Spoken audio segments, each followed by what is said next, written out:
Break తర్వాత మరలా మీకు స్వాగతం. చక్కగా కూర్చుని ఆలకించండి.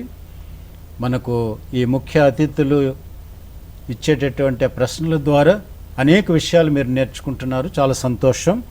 మనం ఈ కళారీతుల్లో తెలియనటువంటి శ్రీసభలో ఉన్నటువంటి విధానం, అలానే పీఠాధిపతులు తీసుకోవాల్సినటువంటి ఆ యొక్క అంశాల గురించి మనం మాట్లాడుకుంటూ ఉన్నాం. సృజనాత్మక విలువలు కానీ,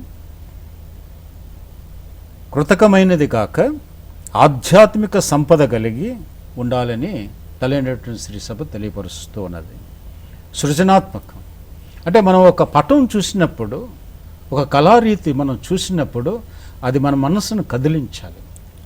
మనలో ఒక సృజనాత్మకం అంటే ఆ భగవంతుని యొక్క సృష్టి, ఆ భగవంతుని యొక్క విధానం, అలానే భగవంతుడు మనిషికి ఇచ్చినటువంటి ఆ గొప్పతనం, మనిషిలో ఉన్నటువంటి ఆ కళాత్మకమైనటువంటి భావాలు, ఇవన్నీ కూడా మనకు స్ఫురణకు రావాలి. అప్పుడే అది సృజనాత్మకం అవుతుంది. ఏదో బొమ్మ గీసాం అన్నట్లుగా కాకుండాను అది ఆ బొమ్మ, ఆ చిత్రం, ఆ రీతి, ఆ కళారీతి అన్నటువంటిది మనల్ని కదిలించాలి. ఆ భావాలకి మనల్ని తీసుకుని వెళ్ళాలి. అంచేత కృతకమైనది కాకుండాను అంటే ఎబెట్టుగాను మన మనసును పాడు చేసేటటువంటి విధానంలో కాకుండా ఆధ్యాత్మిక స్పందన మనలో కలగాలి అన్నమాట. అందుచేత ఇలా కలగటానికి తగినటువంటి శ్రద్ధ తీసుకోవాల్సి ఉన్నది. అయితే దీన్ని ఒక పద్ధతిలో, విధానంలో వాడడానికి ఉన్నటువంటి అధికారం కూడా ఆ పీఠాధిపతులకే ఉంటుంది. ఇప్పుడు ఆయన ఏదన్నా ఒక స్ట్రక్చరు, ఒక కట్టడం చూసి ఇది బాగలేదు, ఇది తీసేయండి, మరో విధానంలో కట్టండి అని అంటే తప్పదు. అది ఆయన చెప్పినట్లుగాను అది తీసేయాలి, కట్టాలి. అలానే కొంతమంది గురువులు కూడాను చక్కగా మంచి విషయాలు చెప్పగలుగుతారు. ఎందుకంటే వాళ్ళకు ఉన్నటువంటి ఆ జ్ఞానాన్ని బట్టి, వాళ్ళ యొక్క అనుభవాన్ని బట్టి కూడాను చెప్తారు. అంచేతనే ఒక చర్చ్ కట్టినప్పుడు, లేకపోతే లోపల ఉన్నటువంటి డిజైన్, లేకపోతే ఇంటీరియర్ డిజైన్, ఇటువంటివన్నీ కూడాను చేసేటప్పుడు తప్పకుండాను ఇటువంటి వాళ్ళని సంప్రదించాలి.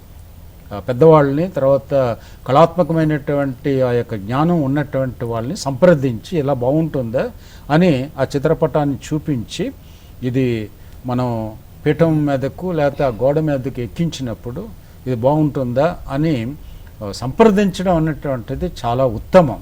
అది మంచి విధానం. అలా చేసినట్లయితే తప్పకుండా వాళ్ళు చక్కనైనటువంటి కట్టడాలు నిర్మించగలుగుతారు. ఏవైతే ఇలా లేవో వాటిని తొలగించాల్సి ఉన్నది. అంటే భక్తికి, విశ్వాసానికి, ఆ విధానంలో ఉండటానికి మనకు ఏవైతే పనికిరావో అటువంటి వాటిని మనం తొలగించడానికి ప్రయత్నం చేయాలి. అంటే ఎవరో వచ్చి ఏదో చేశారు, అది అక్కడ అలా ఉండిపోయింది, అది బాగోలేదు, అది చూసినప్పుడల్లా ప్రజలకి కూడాను కొద్దిగా చంచలనం కలుగుతుంది అనేటప్పుడు దాన్ని తీసివేయటానికే ప్రయత్నించాలి. ఎందుకంటే వచ్చినటువంటి భక్తుడు, భక్తురాలు ఆడు చక్కగా ప్రార్థన చేసుకోవడానికి అనుకూలత ఉండాలి ఏదైనా సరే. కనుక క్రొత్త దేవాలయ నిర్మాణంలోనూ ఆధ్యాత్మిక ప్రమాణాలు, శిల్ప రీతుల్లో, అలంకరణలో పవిత్ర దైవార్చనలకు అనువైన నెలవులుగా ఉండాలి. అందుచేత ఏ కళ పడితే ఆ కళ, ఏ చిత్రం పడితే ఆ చిత్రం ఎలాగంటే అలాగా గీసుకోవటం కాదు. ఇది ఒక పద్ధతిలో, ఒక విధానంలో చేసుకోవాల్సి ఉన్నది. అందుచేత క్రొత్త దేవాలయాలు కట్టేటప్పుడు సంప్రదించి చక్కగా కట్టుకోవడం చాలా మంచిది. ఇలా అనుకూలంగా ఉండాలి అన్నటువంటి విషయం ప్రతి ఒక్క నిర్మాత, అంటే చర్చ్ని నిర్మించేటటువంటి ఎవరైనా సరే, అది గురువు కావచ్చును, లేకపోతే సంస్థ పెద్దలు కావచ్చును, లేకుంటే ప్రజలు కూడా కావచ్చును. ఎవరైతే అంటే ఇప్పుడు కాంట్రాక్టర్స్ కానీ, లేకపోతే అలానే ఈ ప్లాన్ గీసినటువంటి ఇంజనీర్స్ కానీ, వీళ్ళందరూ కూడాను చర్చ్ తాలూకా నిర్మాణం అన్నటువంటిది విధానం తెలుసుకొని, ఇవి ఫాదర్స్ కూడాను దగ్గర ఉండి ఇది పద్ధతి, ఇది విధానం అని వాళ్ళకి తెలియపరిచి ఆ విధంగా ఆ యొక్క ప్లాన్ గీయించుకొని చక్కగా నిర్మాణం చేసుకున్నట్లయితే తప్పకుండా అటువంటివి భక్తులకి చాలా ఉపయోగకరంగా ఉంటాయి. ఇక 125వ అంశానికి మనం వచ్చినప్పుడు, పునీతుల స్వరూపాలను, చిత్రపటాలను ప్రతిష్ఠించే విషయంలో జాగ్రత్తలు తీసుకోవాలని చెప్పి తలైనటువంటి శ్రీసభ బోధిస్తూ ఉన్నది. ఇప్పుడు మనం చర్చ్ అనేటప్పుడు ద్వితీయ వాటికన్ మహాసభలకు ముందు చర్చిల్లో చాలా శిల్పాలు, లేకపోతే ఈ స్వరూపాలు, లేకుంటే ఈ చిత్రపటాలు ఇటువంటి చాలా ఉండేవి. తర్వాత తగ్గించమని తలైనటువంటి శ్రీసభ తెలియపరిచింది. ఎందుకంటే చర్చ్ అన్నటువంటిది అదేదో ఎగ్జిబిషన్ కాదు, అదొక మ్యూజియం కాదు. ఈ శిల్పకళలన్నీ కూడా అక్కడ తీసుకువచ్చి అక్కడ ప్రదర్శనగా మనం పెట్టడం లేదు. చర్చిలో మనం ఏ స్వరూపం పెట్టినా, ఏ పటం పెట్టినా అది భక్తి కోసం, ప్రజల్ని ఆ విధంగా భక్తి రసంలోకి నడిపించటానికి. కాబట్టి ఆ విషయంలో చాలా జాగ్రత్తలు తీసుకోవాల్సి ఉన్నది. అయితే ఈనాడు మరలా చర్చిల్లో ఎక్కువగా స్వరూపాలు, పటాలు ఇటువంటివన్నీ కూడాను మరలా కనిపిస్తూ ఉన్నాయి. భారతీయ మనసుకు, భారతీయులకి ఏదైనా కనిపిస్తూ ఉండాలి. అంచేత మనం చర్చిలు ఖాళీగా పెట్టలేం, స్వరూపాలు లేకుండా, పటాలు లేకుండా ఉంచలేం. ఎందుకంటే భారతీయ మనస్సు అనేటువంటిది చిత్రలేఖనంకి, ఈ శిల్పాలకి బాగా అలవాటు పడి ఉన్నది. కనుక చర్చిలో మనం స్వరూపాలు, ఈ చిత్రపటాలు పెట్టుకోవటంలో తప్పేమీ లేదు. ఎందుకంటే మనసును కేంద్రీకృతం చేయటానికి, మనస్సును ఆ దేవుని వైపు లాగడానికి, ఆ మనస్సును భగవంతుని మీద నిలపటానికి. కాబట్టి ఈ స్వరూపాలు ఇటువంటివన్నీ కూడా మనకు అవసరమే. ఎందుకంటే మనం చూస్తూ వాటి మీద దృష్టి పెట్టుకొని ప్రార్థన చేసుకోవటానికి, అలానే ధ్యానం చేసుకోవటానికి, అలా పూజా బలిలో పాల్గొనడానికి మనకు అవకాశం ఉంటుంది. అంచేత ప్రతిష్ఠించే సాంప్రదాయాన్ని కొనసాగించాలి. అంటే ఈ స్వరూపాలు, పటాలు పెట్టుకోవడం అన్నటువంటిది మనం కొనసాగించుకోవచ్చును. విశ్వాసులు భక్తి ప్రపత్తులను చాటుకునే అవకాశాన్ని కల్పించాలి. అయితే సంఖ్యాపరంగా ఈ స్వరూపాలని ఎక్కువగా ఉంచడానికి, ఒకవేళ ఎక్కువ స్వరూపాలు ఉండేటప్పుడు దాంట్లో క్రమ పద్ధతిని అనుసరించడానికి ప్రయత్నం చేయాలి. ఫాదర్ చెప్పము. స్వరూపాలు క్రమంలో ఉండాలి అన్నారు, వివరిస్తారా? స్వరూపాలు క్రమంలో ఉండాలి అంటే ప్రోటోకాల్, అంటే ఇప్పుడు ఒక్కొక్క అంతస్తుకు చెందినటువంటి వాళ్ళు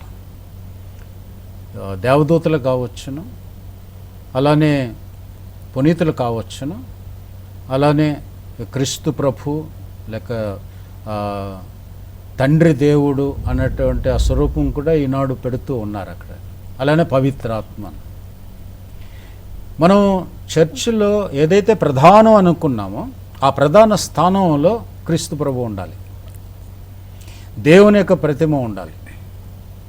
ఆ తర్వాతనే తక్కినవన్నీ కూడా. ఇప్పుడు కొన్ని చర్చెస్లో మనం చూస్తూ ఉన్నాం, పూజా బలి పీఠం మీద మనకి వేరే పునీతుల యొక్క స్వరూపాలు కనిపించడం అన్నీ కూడా జరుగుతూ ఉన్నది. అది పద్ధతి కాదు. ఒక క్రమ పద్ధతి మనం అనుసరించాల్సి ఉన్నది. అంచేత ఆ స్వరూపాలు మనం పెట్టుకునేటప్పుడు ఒక క్రమ పద్ధతిని అనుసరించాలి. ముందు స్థానం దేవునికి, అంటే దేవుడు అంటే మరి క్రీస్తు ప్రభువుకి కూడా, అలా పవిత్రాత్మ, వీరికి ముందు స్థానం ఇచ్చేయాలి. ప్రథమ స్థానం వాళ్ళది, తర్వాతనే పునీతులు. అందుచేత ఈ పునీతులను పెట్టుకునేటప్పుడు కూడాను మరియమ్మ గారిది అందులో మొదటి స్థానం వస్తుంది, ఆ తర్వాత యోసెఫ్ గారిది వస్తుంది, ఇంకా ఆ తర్వాత తక్కిన పునీతులు అంతోని వారైనా సరే, లేకపోతే ప్యాట్రిక్ వారైనా సరే, ఇంకెవరైనా సరే. ఈ క్రమాన్ని మనం అనుసరించవలసి వచ్చింది. దీన్నే ప్రోటోకాల్ అంటాం. ఇప్పుడు పెద్దవాళ్ళు ఎవరైనా వచ్చినప్పుడు ముందు వాళ్ళకి స్థానం ఇస్తాం, వాళ్ళకి మధ్య. ఇప్పుడు ప్రెసిడెంట్ అనేటప్పుడు, అధ్యక్షుడు అనేటప్పుడు వాళ్ళకి మధ్య స్థానం ఇస్తాం. అది ప్రోటోకాల్ అంటే. కనుక దాన్ని అనుసరించి ఈ స్వరూపాలు కూడా మనం ఏర్పాటు చేసుకోవడానికి ప్రయత్నం చేయాలి. మరి ఇంతవరకు కూడాను మీరు ఈ కళారీతులు, అందులో ఉన్నటువంటి విధానాలు, అలానే పీఠాధిపతులు తీసుకోవాల్సినటువంటి జాగ్రత్తలు, మరి చర్చిలో ఈ స్వరూపాల యొక్క స్థానాలు, వీటి గురించి మనం చాలా విషయాలు తెలుసుకున్నాము. మరి ఇంతవరకు కూడాను మీరు ఈ విషయాలన్నిటినీ కూడాను ఓపికతో విన్నందుకు మీకు వందనాలు. అలానే మనకు వచ్చినటువంటి ముఖ్య అతిథులకు కూడా వందనాలు తెలియపరుస్తూ ఉన్నాను. మరి నెక్స్ట్ ఎపిసోడ్లో మనం మరికొన్ని విషయాలు తెలుసుకుందాము. అంతవరకు సెలవు తీసుకుందాము. మరి అంతవరకు మీరు కూడాను ఈ దివ్యవాణి ఛానల్ని వాచ్ చేస్తూ ఉండండి, చూస్తూ ఉండండి. ఎన్నో విషయాలు మీరు తెలుసుకుంటారు. సెలవు మరి.